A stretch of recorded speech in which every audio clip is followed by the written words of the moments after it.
Hey guys, what's up? Today we are on the Forerunner, and no, your eyes are not deceiving you. That is Sulkadins and Boreas in boss form for the new Codex, and I gotta say they knocked it out of the park. The mechanics on the bosses are so cool. Definitely wasn't expecting these fights to be set up the way they are. So first we'll hop into the Sulkadins fight. I do gotta say my Forerunner account isn't very developed, so I can't do very well on these bosses yet. But it's just to give you an idea. We'll go through the rankings afterwards. Um, so for Sulkadins, um, the whole premise of this fight is built around um, these little fire fanatics. And for these, you can only deal 1 point of damage to them at a time, but they lose 2% of current HP per second. So your whole goal with this fight is just to block these guys. So with that being said, this whole fight is built around tanks. Um, Specifically the northern faction tanks. They're kind of reigning supreme right now with their shields. They take less damage. Um, they just work extremely well here. So we'll hop into the fight. We'll go over the ranking leaderboards afterwards, and we'll talk about it a little bit. I'm just gonna auto fight it as well. So here I have like two tanks fully built, and that's it on this account. So it's Olog, and Isold's not even fully built. Oh, it's Baron's the other fully built one. Isold's like 5-star. But you see, they spawn these two lanes at the first round, and then after this one, this bottom lane opens up, and then it's just chaos. Um, and then that being said, each tank that gets through two Sulkadins, he deals more of an AoE push on all your units. So the more tanks you let through, or the more these fanatics you let through, um, the more damage he's gonna do on his AOE. So right now you could see his fire stacks up here is granting him more attack effect, and it's gonna kill my tanks much quicker. I mean, look at all these tanks just flooding, or these units flooding. It's craziness.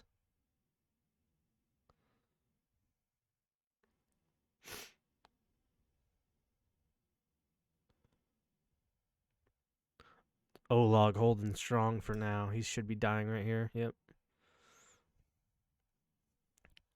But yeah, just an awesome design of account, or awesome design of a boss. Um, I really enjoyed this one. Especially once I get to play this on my main account, it'll be much more fun. I actually have more than two tanks built up on that account. So we'll go into the leaderboards. I'm sure they look the same as far as Northerners. Yep.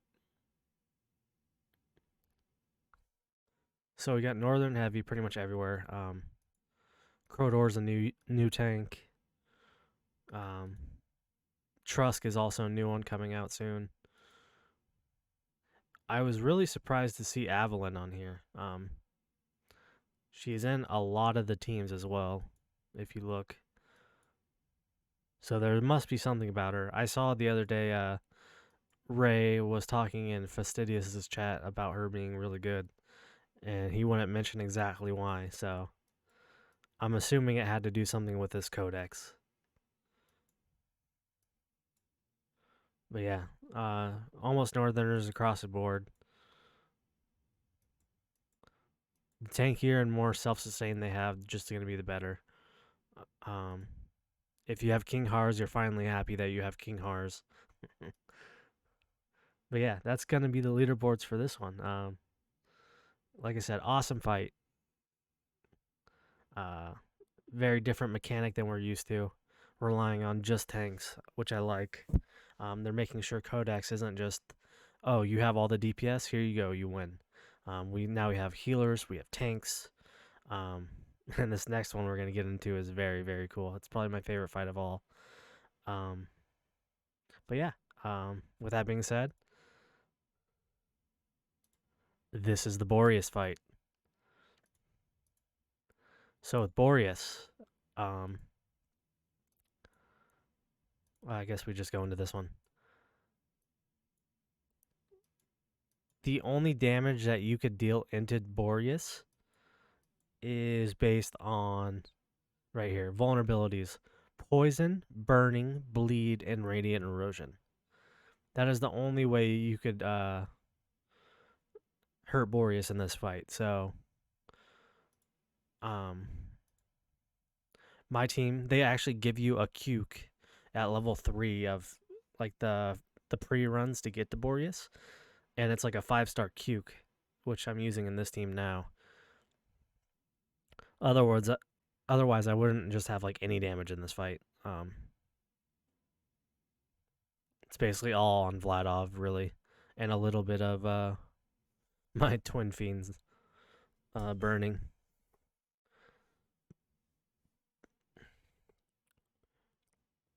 But some high impact champs for this one are obviously going to be like Salazar, Sulkadins. I saw a lot of people up on the top of the leaderboards had Sulkadins in the team, which I think is cool. Praetus is going to be a monster on this boss, absolute monster.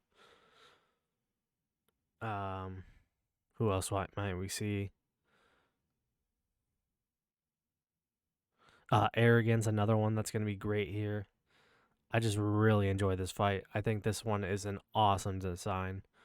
Um, Once again, it's just not looking for your, oh, you have these main damage dealers. Like, obviously, they're going to be good here. Like your Zillatus, your Twin Fiends, your Salazars, who are considered main damage dealers. But there's so many other options. Like, I think every team in the top had Cuke in their team, which is really cool to see.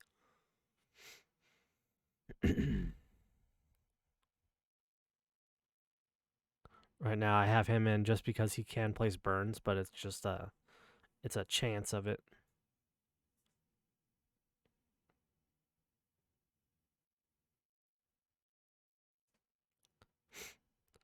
Burns, you could see a really low damage as well.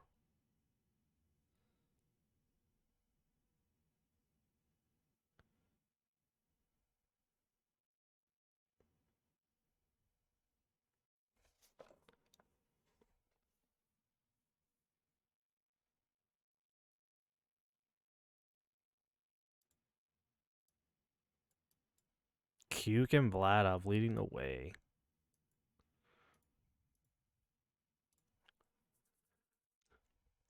But yeah, I really think this design on this one is cool. So, oh, we'll see a bunch of different teams, I think, too, at first.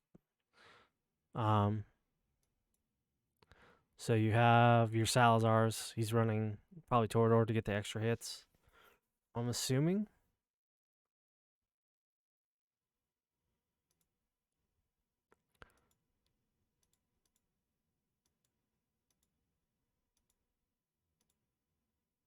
Arrogance is in for Burns. I'm wondering why Deimos is in there, honestly.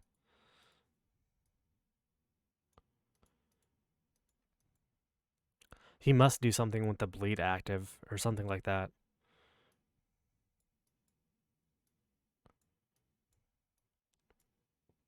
Yeah, here's the Sulkadin's team.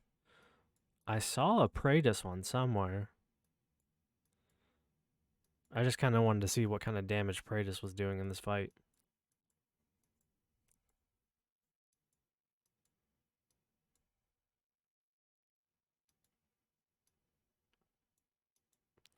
See, but then Silas did a bunch of damage, so it must be just when bleeds are active you could do damage or something like that. Let's try another run real quick.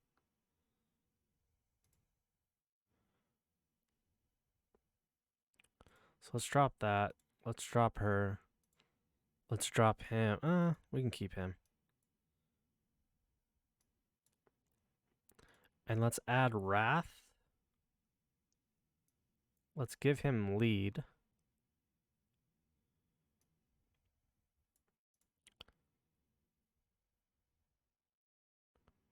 Let's see how this works. I'm curious.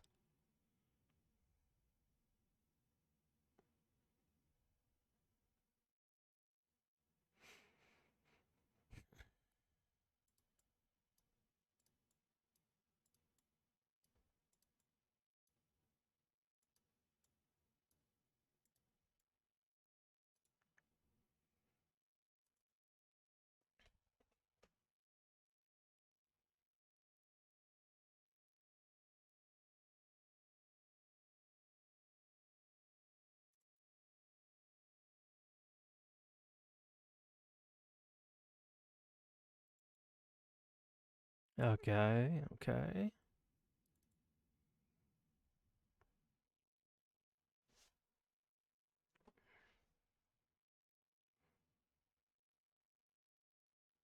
Yeah, you can see as soon as that bleed falls off, it's just, there's no damage to be dealt. Okay, so while the bleed is active, the fighters can deal some damage. That's what we're looking at.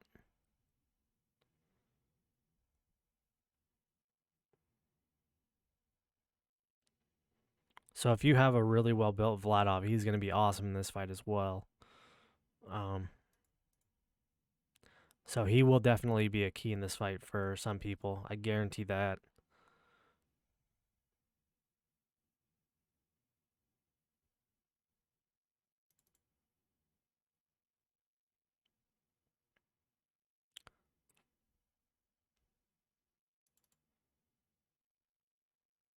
Okay, here come the debuffs.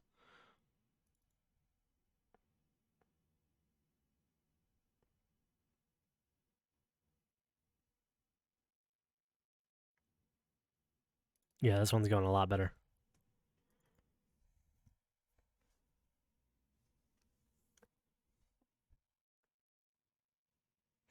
Yeah, so when this is like almost like the shield on sticks, where once that's going on, you can't deal any damage.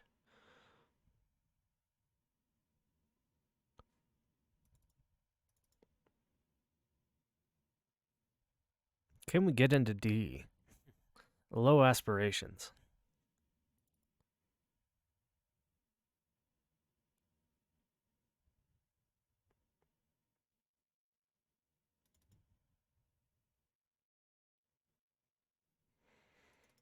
Oh, we did it.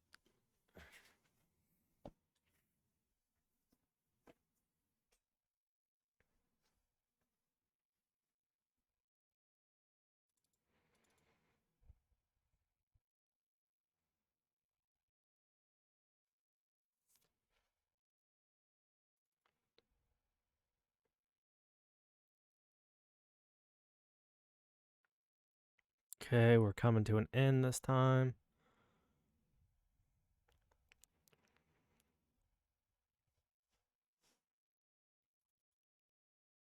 Oh, he's just going to lock us out for the last 10 seconds. What a guy. But yeah, guys, that is going to be the Borus fight, man. I really dig this. If I had to guess, I would assume we'll either have one more normal rotation of Codex, or this will be the one after, like the current one that's we're in right now. So I'm really hoping it comes in the next rotation, honestly. This is just very, very cool. But yeah, that's going to do it for this video. Comment below what you guys think of these new rotations, if you're excited for them, how you're enjoying Codex. Currently, Codex is my favorite content in this game. I just think it's very good content. It's something different. And if they keep doing bosses like this, it's just going to be all the more entertaining. So, yeah, like, comment, subscribe. Thank you guys for watching. I'll see you guys in the next one. Later.